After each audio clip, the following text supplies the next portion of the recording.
시작하도록 하겠습니다.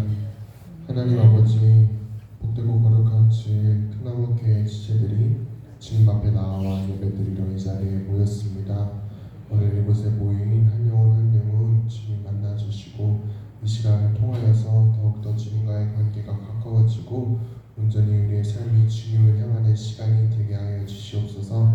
오늘 말씀 전하시는 목사님 붙들어 주셔서 오직 하나님의 말씀을 잘 대언하게 하여 주시옵시고 그 말씀을 받은 우리들 그 말씀대로 살아갈 수 있는 힘을 허락하여 주시옵소서.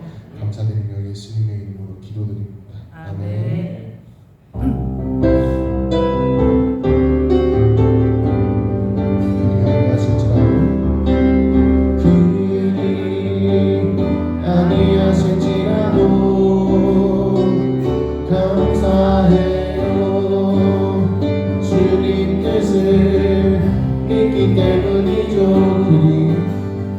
그리 아니하실지라도 사랑해요. 협력해서 선을 이루어요. 언제나 나를 향한 신실한 사랑, 우리를 향하는 그 사랑,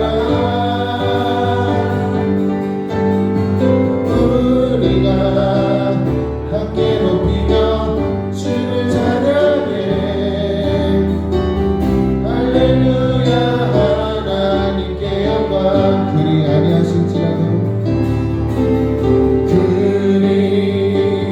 아니하실지라도 감사해요. 주님 뜻을 믿기 때문이죠.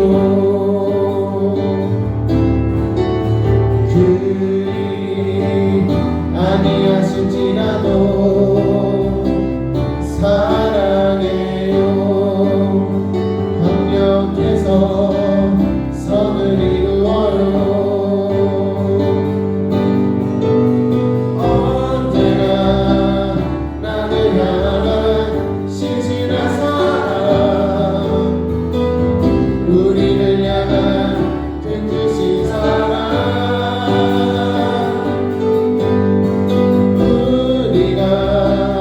함께 높이며 주를 찬양해.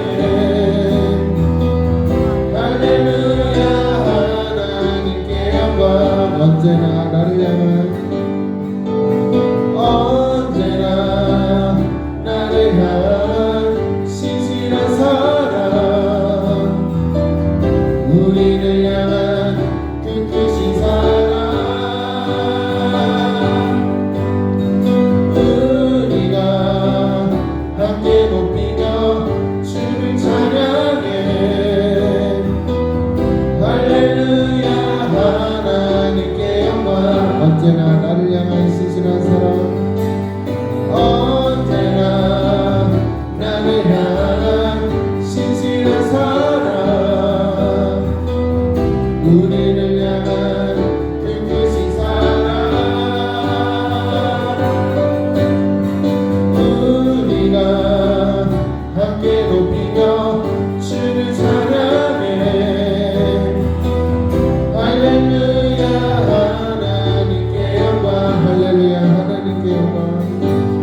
밭에 식물이 없어도 우리의 양내가 없으며 외양간 송아지 없어도 난 여호와로 즐거워하니 난 여호와로 즐거워하니 난 구원의 하나님을 인해 기뻐하니 난 여호와로 즐거워하니 난 여호와로 즐거워하니 난 여호와로 즐거워하니 난 구원의 하나님을 인해 기뻐하니 난 여호와로 즐거워하니 난 여호와로 즐거워하니 난 여호와로 즐거워하니 난 구원의 하나님을 인해 기뻐하리라. 아멘.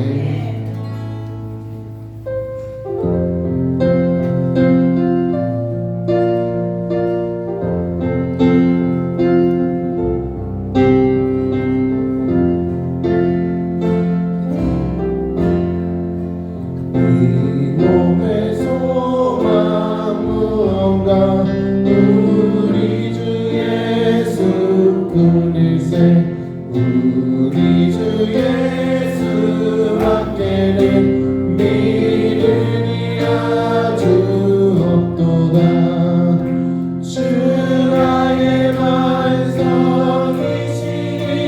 그 위에 내가 서리라 그 위에 내가 서리라 무섭게 바람 부는 밤 물결이 높이 설렐 때 우리 주 크신 은혜에 소망에 낮을 주리라 주 나의 반석이시니 그 위에 내가 서리라 그 위에 내가 서리라 세상의 빛과 모든 것 끊어질 그날 되어도 구주의 언약 믿사와 내 소망 더욱 크리라 주 나의 반석이시니 그 위에 내가 서리라 그 위에 내가 서리라 바라던 천국 올라가 하나님 앞에 배울 때 주의 의를 힘입어 어여심하로 서리라 주 나의 반석이시니 그 위에 내가 서리라 그 위에 내가 주 나의 반석이시니 주 나의 반석이시니 그 위에 내가 서리라 그 위에 주 나의 반석이시니 주 나의 반석이시니 그 위에 내가 서리라 그 위에 내가 서리라 시간 기도하겠습니다. 오늘 복되고 거룩한 주에 우리가 은혜 충만히 받고 돌아가는 시간 되게 해달라고 이 시간 주여 한번 부르고 기도하도록 하겠습니다. 신앙이라는 것은 다른 게 아니에요. 하나님의 말씀에 대해서, 하나님의 언약의 말씀에 대해서, 하나님의 구원의 말씀에 대해서, 하나님의 구속의 역사인 말씀에 대해서 어떻게 반응하느냐. 하나님께 반응, 그 말씀에 대한 반응이 바로 우리의 신앙인 거예요. 이런 맥락에서 오늘 본문은요, 세례 요한의 제자들이 세례 요한이 보내서 오실 그이가 당신이니까 우리가 다른 일을 기다리니까. 세례 요한도 성령의 완전한 성령의 사람이었지만 너무나도 고난이 심했기 때문에 우리가 또 다른 일을 기다려야 됩니까 하고 예수님에 대해서 자기는 증거를 했는데도 그 하나님 나라가 임했을 때 어떤 특별한 하나님의 역사가 강력하게 나타나는 게 없다 보니까 아니 하나님을 그렇게 전하고 메시아가 오면 엄청난 구원의 역사가 나타나고 온 우주를 구원할 뿐만 아니라 이스라엘 백성들을 구원하고 세례 요한도 구원할 줄 알았는데 그런 역사가 구체적으로 나타나지 않으니까 제자들을 보낸 거예요. 그래서 오실 그이가 당신이니까 우리가 다른 일을 기다리니까 이렇게 질문했을 때 예수님께서 오실 그이가 당신입니까 했을 때 회개를 외치는 세례 요한의 선포에 잘못된 반응으로 인해서 멸망하게 되는 타락한 세대의 사람들에 대해서 예수님께서 비유로 말씀하시면서 그들의 죄악을 지적하시는 내용이 오늘 본문의 내용이에요. 당시 유대인들은 세례 요한과 예수님을 통하여 선포되는 이 회개의 복음을 듣고도 무관심하고 그뿐만 아니라 예수님에 대해서 무지했기 때문에 주님은 장터에 앉아 노는 아이들이 다른 동물들을 불러 피리를 불고 애곡하여도 아무런 반응을 하지 않는 모습을 비유로 들어서 그 유대인들, 이스라엘 백성들 그들의 문제점을 지적하는 것이죠. 그렇다면 여러분 그들의 문제점은 과연 무엇이 문제인지를 우리 한번 살펴보면서 이제 이 마지막 때에 하나님의 말씀에 올바르게 반응하는 참된 신앙을 가진 자들이 다 되시길 주의 이름으로 축원합니다. 첫째로 그들은 회개의 복음을 듣고도 영적으로 무감각하고 무지해서 결국은 망하게 되었다는, 듣는 귀가 없어서 망하게 되었다는 거예요. 복음이 아무리 선포돼도 그들이 복음을 들을 수 있는 영적인 귀가 닫혀 있기 때문에 망하게 되었다는 겁니다. 예수님께서 먼저 그들의 말씀에 대해서 무관심하고 어떤 반응도 하지 않는 사람들의 상태에 대해서 16절과 17절에 장터에 놓여있는 아이들이 노래를 불고 놀자면서 피리를 불기도 하고 애곡을 하기도 하지만 친구로 불려온 동무들은 아무런 반응이 없는 것을 비유를 들어서 지금 회개의 복음의 메시지에 아무런 반응도 하지 않는 유대인들에 대해서 비유적으로 설명했는데 이는 곧 구약 성경에서 약속하신 메시아가 오셔서 이스라엘 가운데 오셨기 때문에 이제 하나님의 언약이 이루어졌으니까 함께 기쁨에 참여하자고 요청을 해도 이스라엘 백성들은 그에 대해 아무런 반응이 없었던 것이기 때문에 그들은 이 구원의 기쁨에 참여할 수가 없었던 것입니다. 또한 이 같은 그들의 영적인 무관심과 영적인 무지 때문에 18절에 보면 세례 요한의 금욕적 자세에 대하여 그들은 악설을 퍼부었다고 주님은 그들의 죄를 지적하시는 것입니다. 물론 세례 요한의 광야에서의 삶의 방식은 당시에 광야에서 살아가던 금욕주의자들의 사람들과 흡사했을지는 몰라도 세례 요한은 그들과 달랐어요. 오직 그들은 세례 요한은 광야 생활하면서 그리스도의 오심에 대한 구약의 메시아에 대한 약속이 이루어졌으니 회개하여 기쁜 마음으로 예수님을 영접하라고 외친 것입니다. 성경의 예언대로 엘리야의 심정으로 주님의 길을 평탄케 하는 회개의 메시지를 선포한 것이죠. 하지만 마태복음 3장에 보면 당시의 종교 지도자들은 요한을 비난하며 요한의 메시지가 진실이라면 왜 사람들이 많이 모여 사는 예루살렘이 아니라 굳이 사람들이 별로 있지도 않은 광야에서 말씀을 선포하고 있느냐는 식으로 세례 요한의 회개의 메시지를 거부한 것입니다.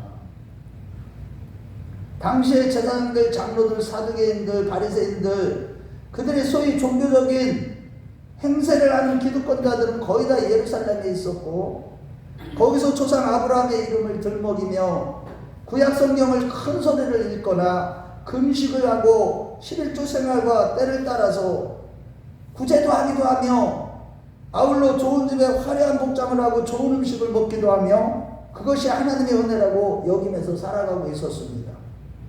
하지만 정작 구약에서 증거하는 모든 언약의 핵심 메시지인 예수 그리스도가 메시아가 오셨지만 그들은 알지 못했던 것입니다. 이는 그 마음으로는 메시아를 기다리지도 않았다는 뜻이 되는 것입니다. 겉으로는 구약 성경을 읽고 또 구약 성경이 기록된 대로 구제도 하고 금식도 하고 율법을 읽기도 하고 암송하기도 하고 여러 가지 종교적인 형태를 갖추고 있었지만은, 정작 이 구약 성경에서 말씀하시는 이 하나님의 구속의 경륜이 성취되는 메시아가 오셨다는 그런 메시지를 듣고서도 그들은 아무런 반응을 할 수가 없었던 것입니다. 왜냐? 마음으로는 진정으로 메시아를 기다리지 않았기 때문에. 오히려 그것을 외치는 요한을 비난하며 무관심과 무지함에 빠져 있었고, 그 결과로 그들은 멸망하고 만 것입니다. 그렇습니다, 여러분. 어느 시대나 영적으로 무감각한 타락한 세대는 회개의 복음에 대해서 무관심으로 반응하고 진리의 말씀에 대한 무지함 때문에 결국에는 멸망하게 된다는 거예요. 내 백성이 하나님을 알지 못하는 이유로 망하는도다, 호세아 선지자가 그렇게 외쳤습니다. 저 여러분들은 이 진리의 말씀에 대해서 무지한 자가 아니라 진리의 말씀을 날마다 깊이 깨닫고 알아가는 자들이 되시길 주의 이름으로 축원합니다. 아멘. 구원은 여기서부터 시작되는 거예요.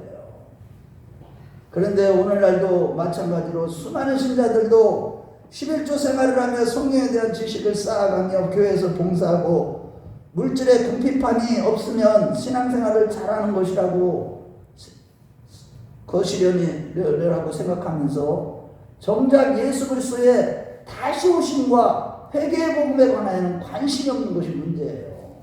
오늘날 예수님이 초림 때도 그거에 대해서 메시지에서 회개의 메시지에 관심이 없었던 것처럼, 이제 다시 오실 때 우리가 철저히 회개하라고 성경에서 그렇게 강조하는데도 거기에 대해서 관심이 없다는 거예요. 오늘날 성도들도.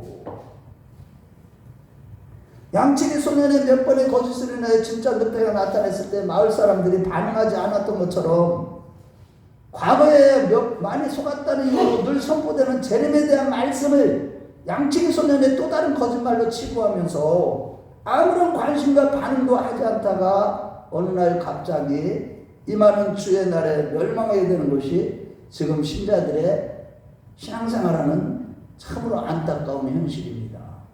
아멘.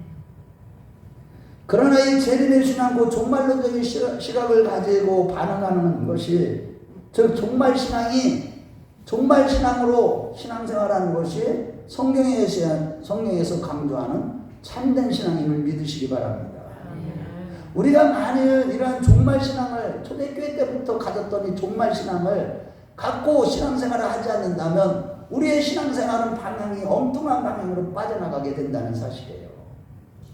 대부분이 종말 신앙을 갖고 있지 않기 때문에 주님이 곧 오신다는, 이제는 심판주로 오신다는 그 메시지를 붙들고 종말 신앙으로 깨끗하게 거룩하게 살아가지 않다가 결국에는 다 망하게 된다는 사실이에요.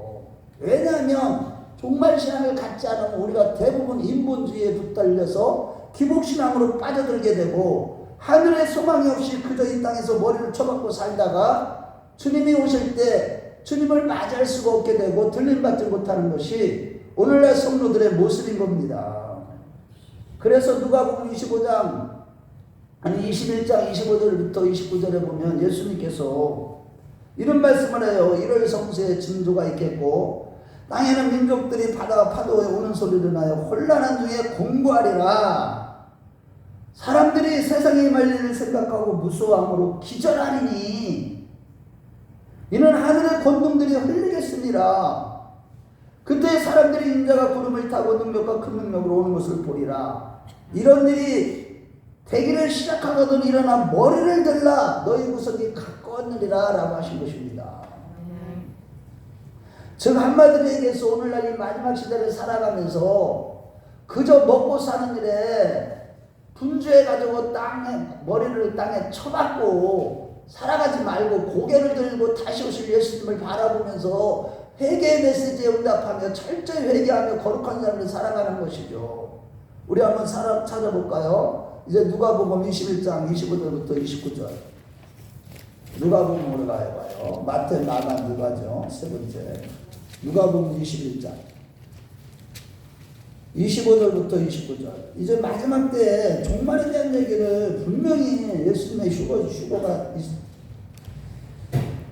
있을 것에 대한 말씀과 함께 더불어서 우리가 고개를 들라 여러 가지 마지막 때의 징조가 일어날 거다 이거예요. 지금 그런 일이 다 일어나고 있어요. 한번 21장 25절부터 읽어보겠어요. 시작. 1월 성신에는 징조가 있겠고 땅에서는 민족들이 바다와 파도의 성난 소리를 나요 혼란 중에 공부하리라. 사람들이 세상에 임할 일을 생각하고 무서워하고 기절하리니 이는 하늘의 권능들이 흘리겠습니다. 그때 사람들이 인자가 구름을 타고 능력과 큰 능력으로 오는 것을 보리라. 이런 일이 되기를 시작하거든 일어나 머리를 들라 너희의 속망이 가까웠느니라 하시더라. 여러분 지금 우리가 신앙생활하면서 이러한 종말신앙, 예수님의 재림신앙 이것을 믿고 우리가 철저하게 이 시대에 고개를 들고 살지 않으면 우리는 주님을 맞이할 수가 없는 겁니다.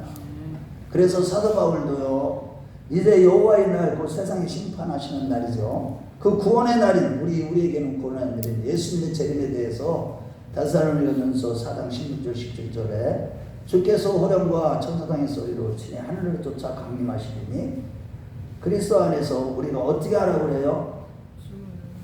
먼저 그리스도 안에서 죽은 자들이 먼저 일어나고 그 후에 우리 살아남은 자도 구름 속으로 끌어올려 공중의 주를 영접하게 하시리니 그리하여 우리가 항상 주와 함께 있으라고 하셨고 또 바울 선생은 고린도서 15장 51절에도 마지막 나팔 소리에 우리가 호련이 다 변화된다고 이렇게 말씀하고 있듯이 마지막 나팔 부는 날에 재림을 사모하는 우리는 호련히 변화되어 영원한 안식에 들어가게 될 줄로 믿습니다. 아멘.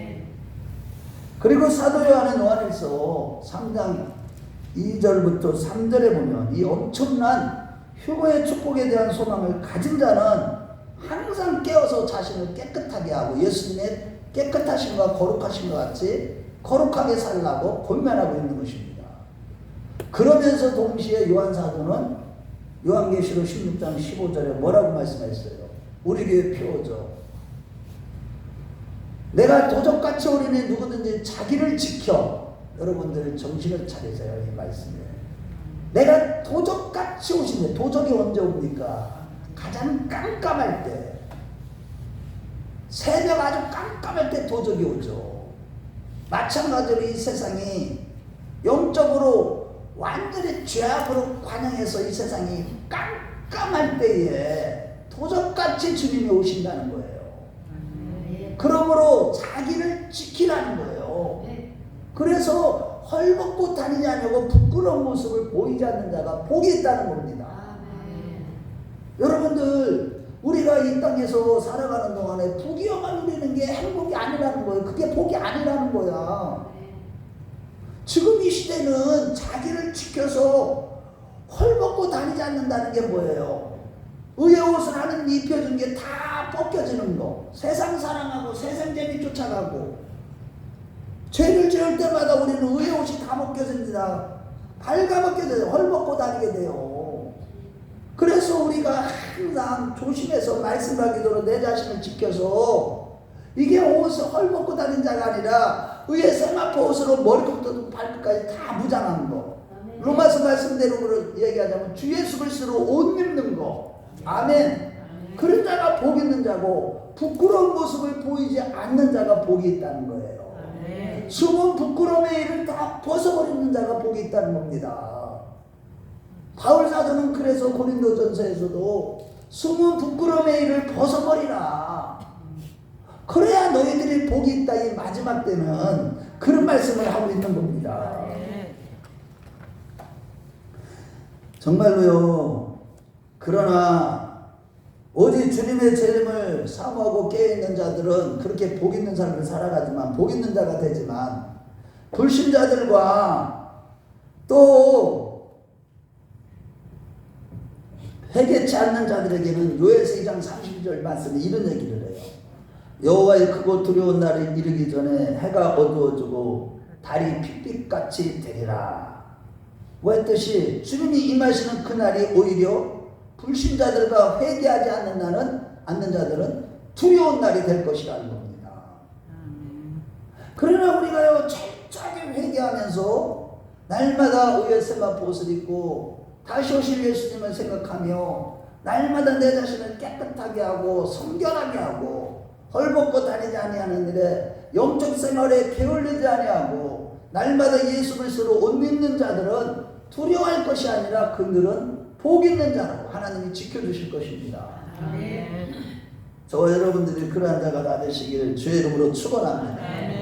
그러나 회개하지 않는 자들과 불신자들은 두려운 날이 되는 이유는 예수님이 이제 오실 때는, 재림하실 때는 심판의 주로 오시기 때문인 것입니다.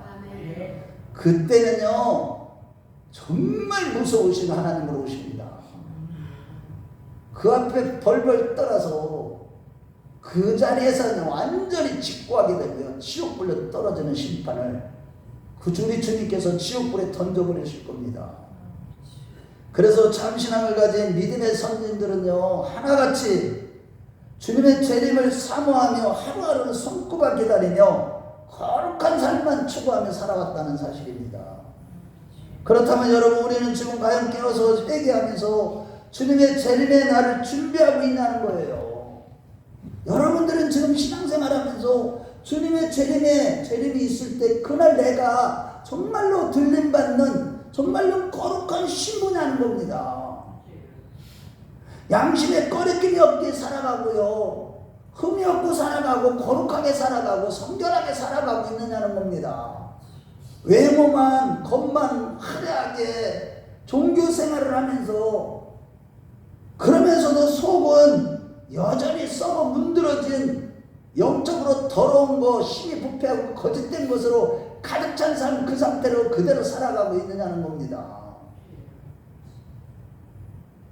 우리가 살고 있는 지금 지구촌에는요 수많은 지진과 기상이변, 특히 러시아와 우크라이나 전쟁을 부터요 이스라엘과 하마스, 이스라엘과 헤즈볼라, 이스라엘과 이란과의 전쟁은 끊임없고, 그 다음에 러시아와 우크라이나 전쟁도 끝이 나지 않고 있고, 지금 그런데다가 디지털 화폐 시스템이 지금 다 만들어져 가고 있고, 생체칩 인식과 AI 등을 통한 감시와 통제, 사회로 침입하는 등등의 마지막 때의 모습을 우리에게 보여주고 있습니다만, 이러한 마지막 때의 성경적인 참 믿음은 우리가 늘 회개와 말씀을 통한 거룩함과 성결함으로 주님의 재림을 기다리는 그러한 믿음이 참된 믿음임을 믿으시기 바랍니다. 아멘.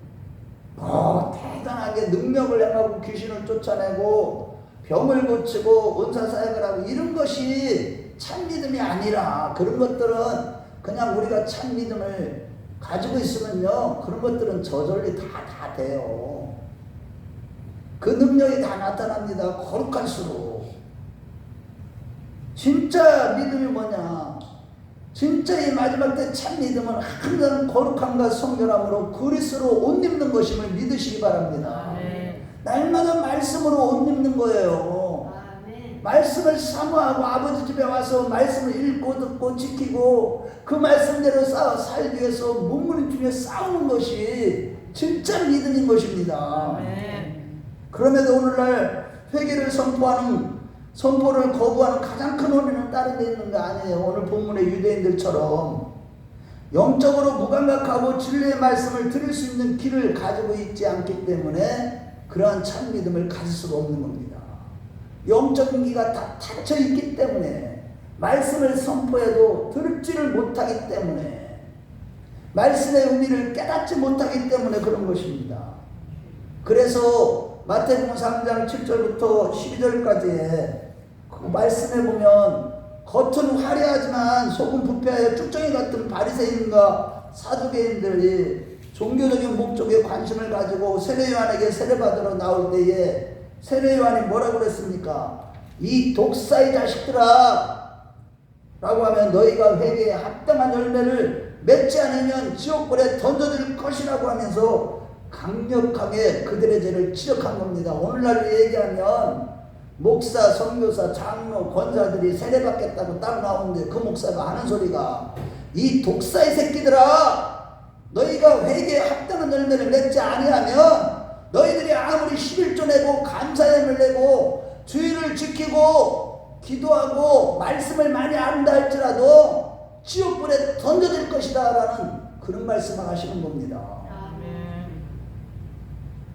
이와 같이 예루살렘에 살면서 종교적 기득권을 누리며 그것이 신앙이라고 생각하는 영적으로 황폐했던 그들은 이미 오신 메시아를 알 수가 없었던 것처럼 오늘날에도 신자들이 주님의 재림에 대한 영적인 무지와 무관심으로 인하여서 열심히 하나님께 충성한다고 하나 회개의 복음에 대하여는 올바른 반응을 하지 못해서 다 멸망하게 된다는 거예요. 저는요 참 기가 막혀요. 어느 때는요 제가 하나님을 더 알아가면 알아갈수록 이 마지막 때 무릎을 꿇으면 꿇을수록 하나님의 은혜를 베풀면 베풀수록 주님 앞에 더 가까이 가면 가까이 갈수록요 영적인 상태가 다 느껴지고 보게 되고 알게 되고 깨닫게 되는 거였는데 가슴이 질 아픈 것이 그것입니다.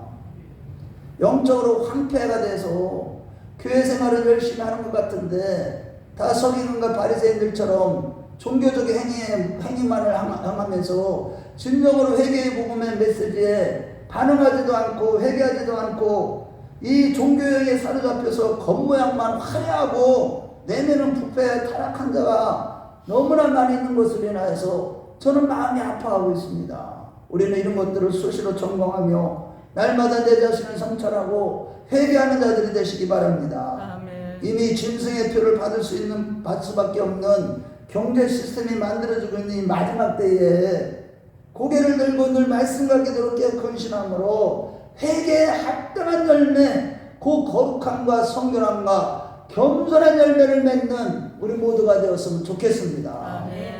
그럴 때 우리는요 마지막 나팔소리에 모두가 다 호련히 다 변화되어 공중에서 주를 영접하게 될 줄로 믿습니다. 아멘. 둘째로 지혜가 없어서 그들은 하나님의 뜻과 경륜을 이루는 삶보다도 오히려 자기의 마음과 생각대로 행하다가 결국은 멸망했다는 겁니다. 18절과 마태복음 3장 말씀을 볼 때 당시의 바리새인들과 사두개인들을 비롯한 종교인들은 말하기를 천국의 메시지를 전하려면 종교의 중심지인 예루살렘에서 전해야지 왜 하필이면 천박하고 힘없는 사람들이 살고 있는 광야에서 전하느냐는 것과 또한 적어도 예수님의 은총과 더불어서 축복을 입어 화려한 삶을 살고 있는 자기들 같은 정도의 인물들에게 그러한 메시지를 전해야지 왜 그런 천박한 저런 죄인들 아무런 힘도 없고 천민들 죄인들 세리들 저들에게 복음을 전하느냐고 하며 세례 요한을 향해 귀신이 들렸다고 독서를 퍼부은 것입니다. 이런 거 그들이 아무리 성경 말씀을 많이 알아도 하나님의 뜻과 구속의 경륜을 깨닫는 지혜가 없다 보니까 성경을 뭔가 많이 아는데 성경적인 관점이 안 생기는 거예요. 왜? 하나님의 구속의 경륜과 뜻을 깨닫지를 못해. 성경을 읽어도. 그렇기 때문에 영적인 눈이 완전히 닫히다 보니까 세례 요한뿐만 아니라 예수님의 삶까지도 예수님까지도 이해할 수가 없었기 때문에 19절에 보면 인자는 와서 먹고 마시며 말하기를 보라 먹기를 탐하고 포도주를 즐기는 사람이요 세리와 죄인의 친구로다 이렇게 하면서 예수님까지도 어떻게 하는 거예요? 세리와 죄인들처럼 죄인에 불과하다고 했으나 주님은 그것이 바로 지혜의 결과라고 말씀하신 겁니다. 이게 무슨 말이냐면 예수님 자신의 모든 사역과 삶이 하나님의 경륜에 의한 메시아적이었지만 그들은 그것을 알거나 보거나 깨달을 수 있는 지혜가 없다고 하신 겁니다. 무슨 얘기냐? 그들은 세례와 죄인은 경멸받은 인간들이고 자기들은 하나님의 은총을 입은 훌륭한 사람으로서 그렇게 여겼기 때문에 메시아가 오게 되면 예루살렘에 있는 자기들 같이 자기들의 친구가 되는 것이 마땅하지 어찌 세례와 죄인의 친구가 될 수 있느냐고 그렇게 생각한 것입니다. 그러나 예수님은 그들의 생각처럼 예루살렘의 지도층들과 품이 있는 생활을 하는 사람들과 교제하신 것이 아니라 오히려 가난하고 헐벗고 정말로 보잘것없는 천민처럼 회개하고 함께 먹으면서 천민들과 함께 거하신 것입니다. 우리 19절 다시 한번 읽어볼까요? 마태복음 11장 19절 예수님이 자 19절 예수님에 대해서 뭐라고 하는지 그들이 자 시작 인자는 와서 먹고 마시며 말하기를 보라 먹기를 탐하고 포도주를 즐기는 사람이요 세례와 죄인의 친구로다 하니 지혜는 그 행하는 일로 인하여 옳다함을 얻느니라. 이 말씀의 뜻을 잘 깨달아야 됩니다. 굉장히 중요한 말씀이에요. 이게 무슨 말이냐? 왜 그러면 예수님은 그런 부자들이나 종교생활하는 사람들 그런 사람들은 사랑 안 합니까? 그게 아니에요. 다 사랑하십니다. 불쌍히 여기십니다. 그럼 왜 하필이면 천민들과 가난한 자들과 죄인들이라고 하는 자들 그들이 볼 때 세리들 그들과 함께 먹고 마시고 그들과 함께 거하셨냐는 겁니다. 여기에 놀라운 비밀이 숨겨져 있는데 그들이 바로 겸허한 마음의 자세로 인해서 주님의 말씀을 들을 수 있는 귀가 열려 있었기 때문임을 믿으시기 바랍니다.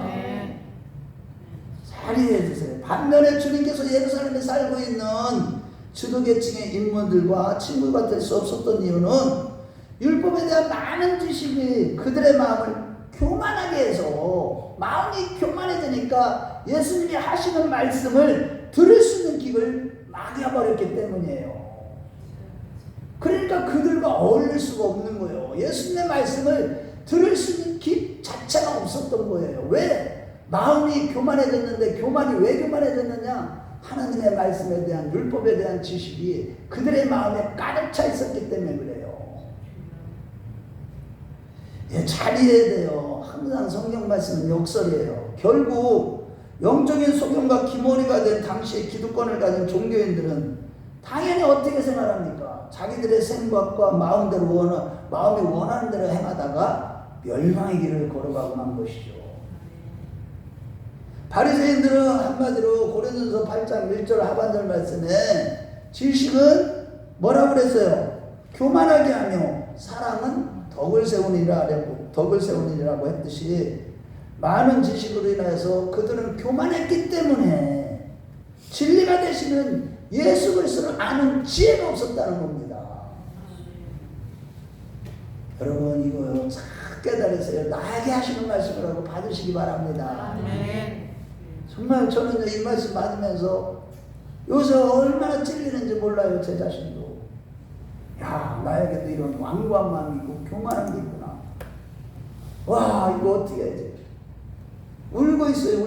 저도 기도하면서 이 설교 준비하면서 울었다니까 저도. 그들은 보기는 보아도 보지 못하고 듣기는 들어도 듣지 못하는 영적인 불구로서 결국 메시아를 거부하고 멸망의 길을 걸어가고 만 것입니다. 영적인 소경이요 기머거리인 그들이 볼 때는 세례요한은 자기들의 편에 서 있는 선지자가 아니고 예수님 또한 자기들의 편에 서 있지 않기 때문에 메시아가 될 수 없다고 하는 것입니다. 얼마나 교만해요. 자기 편이 아니기 때문에 저들은 구원받지 못한다 이런 뜻이에요. 메시아가 아니래. 메시아가 될 수가 없다. 자기들 편이 아닌데. 그러나 예수님과 세례요한은 그 교만한 지도계층들을 향해서 이 독사의 자식들이라고 강하게 비난하며 해칠한 무덤과 같은 자라고 욕설하는 욕설을 서슴지 않으신 것입니다. 오늘날 얘기하면 어떤 목사님들 훌륭한 목사님들 앞에 세워놓고 이 독사의 새끼들아, 이 해칠한 무덤과 같은 놈들아 이렇게 말씀하는 거나 똑같은 거예요. 그들은 겉으로 보기에는 성령에 대한 많은 지식을 소유함과 그럴듯한 권위를 가진 지도자의 모습을 하고 있지만 속은 하나님을 떠나서 완전히 부패해 있었기 때문에 주님은 그렇게 화를 내신 겁니다. 아멘. 우리는 속이, 우리 하나님은 중심을 보십니다. 아무리 교회 와서 뭐 찬양하고 기도하고 뭐를 해도 우리 하나님 뭘 보셔요? 항상 중심을 보셔요. 우리 마음이 깨끗한 거를 하나님이 기뻐하십니다. 아멘. 말씀으로 가득한 자를 기뻐하시고 성령으로 충만한 자를 기뻐하시고 겸손한 마음을 가진 자를 기뻐하시고 할렐루야. 아멘. 우리 마음이 깨끗한 자들이 다 되시길 이 시간 주의 이름으로 축원합니다. 아멘. 그들은 겉으로 보기에는 많은 지식을 소유하고 그럴듯한 권위를 가지고 있었어요. 그런데 속은 완전히 썩어 문드러지고 완전히 부패했던 것입니다. 피상적으로는 끊임없이 하나님을 내세우지만 실상은요, 하나님의 뜻을 세기보다는 자기의 욕심을 채우기 위해 급했고요. 그들은 11조와 금식이라는 종교적인 행위들은 자신들의 잘남을 드러낼 뿐이었던 것입니다. 하나님의 의를 구한 것이 아니라 자기 의를 세우기 위해서 자랑하고 있었던 것입니다. 한마디로 잠언 9장 10절에 보면 여호와를 경외하는 것이 지혜의 근본이요 거룩하신 자를 아는 것이 명철이라고 했으나 그들의 실상은 하나님을 두려움이 없어요. 하나님을 두려운 마음으로 경외하는 그런 것으로 말미암는 지혜가 없는 자였습니다. 하나님을 두려워하고 하나님을 무서워할 줄 알고 그분 앞에서 벌벌 떨 줄 알고 거룩하게 살아가는 그런 믿음이 없었기 때문에 그들은요, 하나님의 말씀, 아무리 회개의 복음의 말씀을 선포해도 귀가 없으니까 귀에 들리진 않은 거예요. 영적인 소경이고 영적인 기머거리예요. 듣기는 들어도 듣지 못하고 보기는 보아도 보지 못하는 영적인 장애자들이었던 것입니다. 아멘. 영적인 감각이 부족하고 영적인 귀가 없어서 회개의 복음에 올바른 반응하지 못한 것이죠. 이러고 본데 여호와를 두려워하는 경외심과 그로 인해서 하나님이 부어주시는 지혜로 충만하여 내 뜻과 내 이기심과 나의 모든 의를 다 내려놓고 우리는요 어떻게 살아야 되겠습니까? 로마서 14장 7절에서 8절에 뭐라고 그랬습니까? 7절에 9절 말씀해 보면 바울 사도가 그랬어요. 내가 이제 살아도 주를 위해 살고 죽어도 주를 위해 죽나니 사나 죽으나 주의 것이라. 우리 중에 누구든지 자기를 위해 사는 자는 없고 자기를 위해 죽는 자도 없도다. 그렇듯이 우리가요 항상 주님만을 위해 사는 이것이 바로 구원을 얻는 참신앙임을 믿으시기 바랍니다. 아멘. 여러분들이 정말로 이렇게 열심히 하는 게 주님을 위해서 열심히 하는 겁니까? 내 일을 드러내려고 하는 건 아닙니까? 내 안에서 오직 예수 그리스도만 존귀 여김을 받기 위해서 이렇게 몸부림치면서 나를 쳐서 날마다 굴복시키고 영으로서 몸행실을 죽이면서 다른 사람들은 놀러갈 때 나는 교회 와서 기도하고 찬양하고 예배드리고 말씀 듣고 성경 암송하고 성경 공부하고 이런 일에 열심을 낸 그 목적이 어디 있습니까? 오직 예수님만을 위해서 살기 위해서 그렇게 되어내는 것입니다. 아멘. 이런 자들이 바로 참된 신앙인 것입니다. 아멘.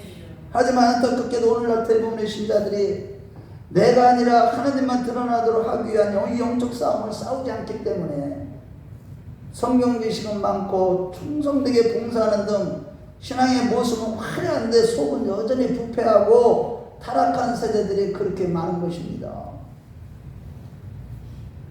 그저 인본주의에 젖어서 당장 눈에 보이는 자기 유익과 직접 상관이 없으면 그냥 침묵해버리고 말씀에 무관심하고 적당히 불의한 자와 혹은 죄와 타협하며 살아갑니다. 게다가 더 심각한 것은 오늘날 이 마지막 때가 되어서 영적인 지도자들과 목회자들이 회개의 복음을 전하면 부흥되지 않는다고 하면서 십자가 없는 인본주의에 비롯된 종교 생활을 가르치고 있으며 그런 곳에는 성도들이 부지기수로 모여들기 시작합니다.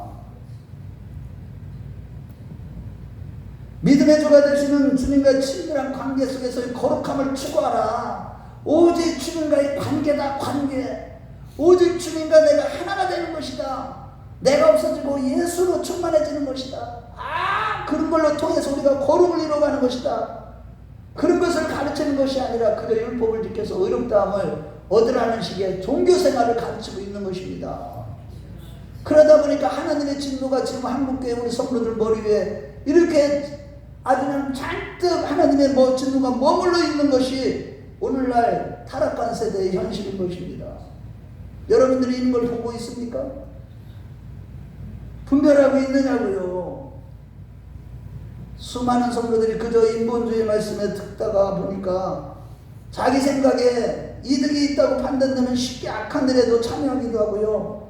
자기에게 별 이득이 없다고 생각이 되면 불의와 제약을 보고 또 입을 다물고 못 본 채 하고 그 말했다가는 걔는 손해보니까 회개하라. 그건 아니지. 얘기 못해요. 입 다물고 있어요. 그런데 지금 저는 누구한테 굉장히 큰 도전을 받고 있어요.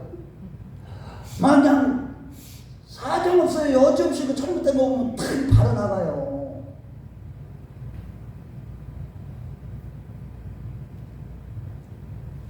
이처럼 성도들이나 지도자들이나 다 할 것 없이 모두가 다 신앙의 치명적인 이기심, 인본주의, 종교생활에 젖어서 살아가고 있는 것이 오늘날 우리 한국교회의 모습인 것이죠.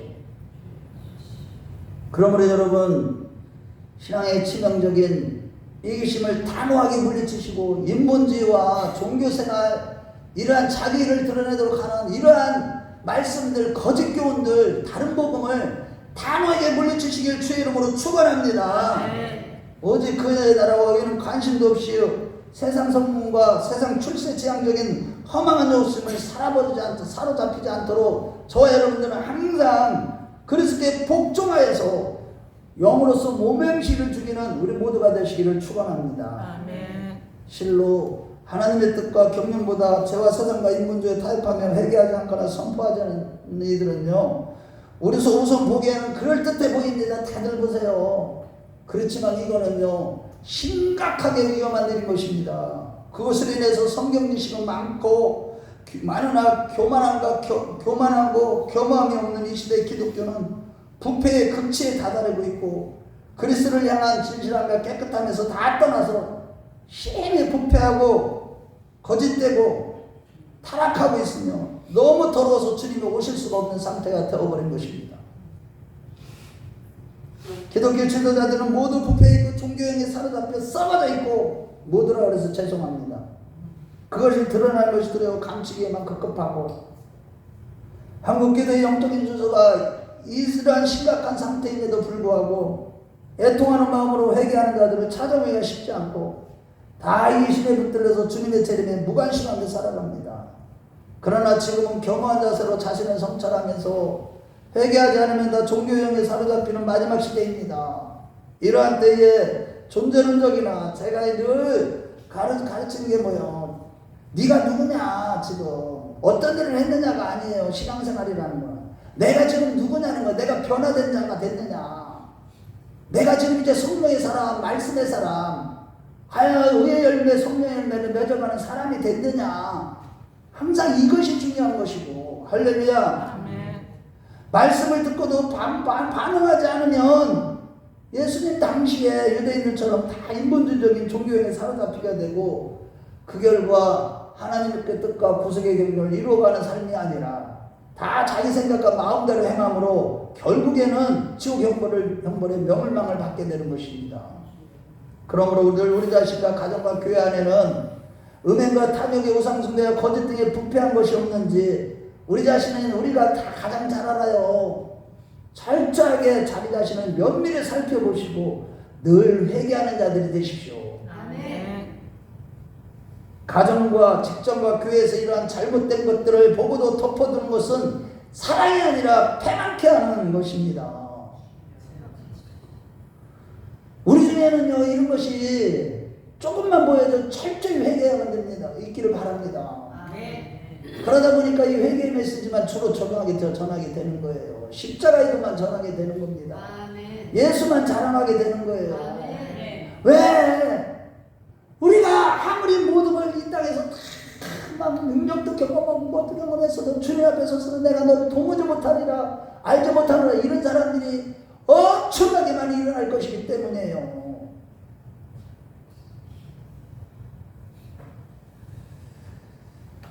우리가 이렇게 진리의 편에 설 때만 사도 바울이 디모데후서 4장 8절 말씀에 이제 후로는 나를 위하여 예멸류관이 예배되었으므로 주 곧 의로우신 재판장이 그날에 내게 주실 것이며 내게만 아니라 주를 사모하 나타나시는 사모하는 모든 자들에게도 했듯이 항상 겸손한 자세로 철저히 회개하면서 주님의 재림을 사모하는 우리에게 의로운 재판장이신 예수님께서 멸류관을 씌워줄 줄로 믿습니다. 아멘. 우리 모두 그러한 자들 되시길 주의 이름으로 축원합니다. 아멘. 결론적으로 이제 다 끝났어요. 이제 말씀들 잘 들으세요. 오늘 말씀의 핵심이 다른 게 아니에요. 오늘 본문 말씀의 비유의 말씀으로 우리 자신을 비추어 볼 때 아직은 회개의 복음을 들으며 회개의 기회를 주신 하나님 앞에 겸한 자세로 회개하는 자들이 되십시오. 아멘. 지금 다른 게 급한 게 아니에요. 지금 내가 회개하지 않는 상태에 있는 게 그게 급한 거예요. 마지막 때인 오늘날은 회개하라는 복음의 말씀에 올바로 반응하지 않는 불순종의 죄를 회개하는 삶을 살라는 거예요.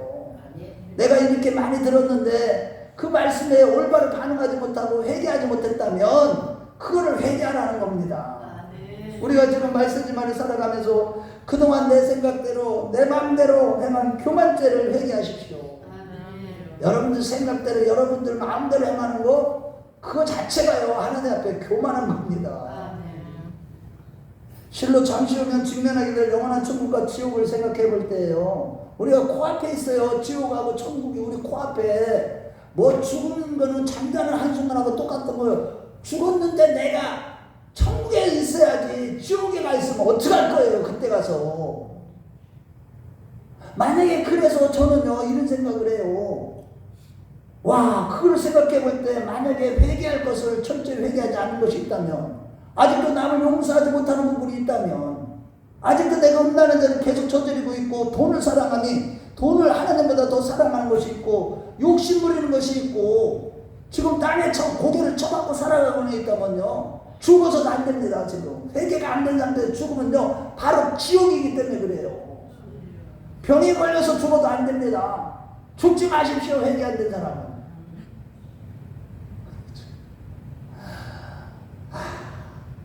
이해하고 들으세요. 너무 과하게 말한 것 같아서 죄송하긴 하지만 지금 여전히 내 생각대로 죄의 자리에 있는 자라면 주님의 공중제일 때 또한 들림받지 못하기 때문입니다. 그래서 물론 그날과 그 시는 아무도 모릅니다. 언제 오실지 몰라요. 코앞에 와 계시면 확실하지만. 그래서 고린도전서 9장 27절에 사도 바울이 그런 맥락에서 이런 얘기를 한 거예요. 내가 복음을 전하는 후에 도리어 버림이 될까 두려워 떨어노라. 여러분들 하나님을 경외하는 마음으로 정말로 내가 죽으면 천국이냐 지옥이냐가 우리 눈앞에 있다는 것을 생각하시고 항상 기억하시고 회개의 복음에 이 강대상에서 선포되는 복음에 올바르게 반응하며 철저히 회개하며 두려움고 떨리는 마음으로 자신을 쳐서 그리스도의 복종함으로 영육간의 깨끗함과 성결함으로 준비된 신령한 자들이 되십시다. 반드시 주님 오시는 날 호련히 변화되어 영원한 기쁨과 찬양이 있는 나라에 이르러서 주님을 뵙게 될 것이고 장차 주님은 우리 눈에 눈물을 닦아주실 것이고 영원한 안식을 누리게 하실 것입니다. 우리 모두 그러한 자들 다 되시길 주의 이름으로 축원합니다. 주의 이름으로 축원합니다.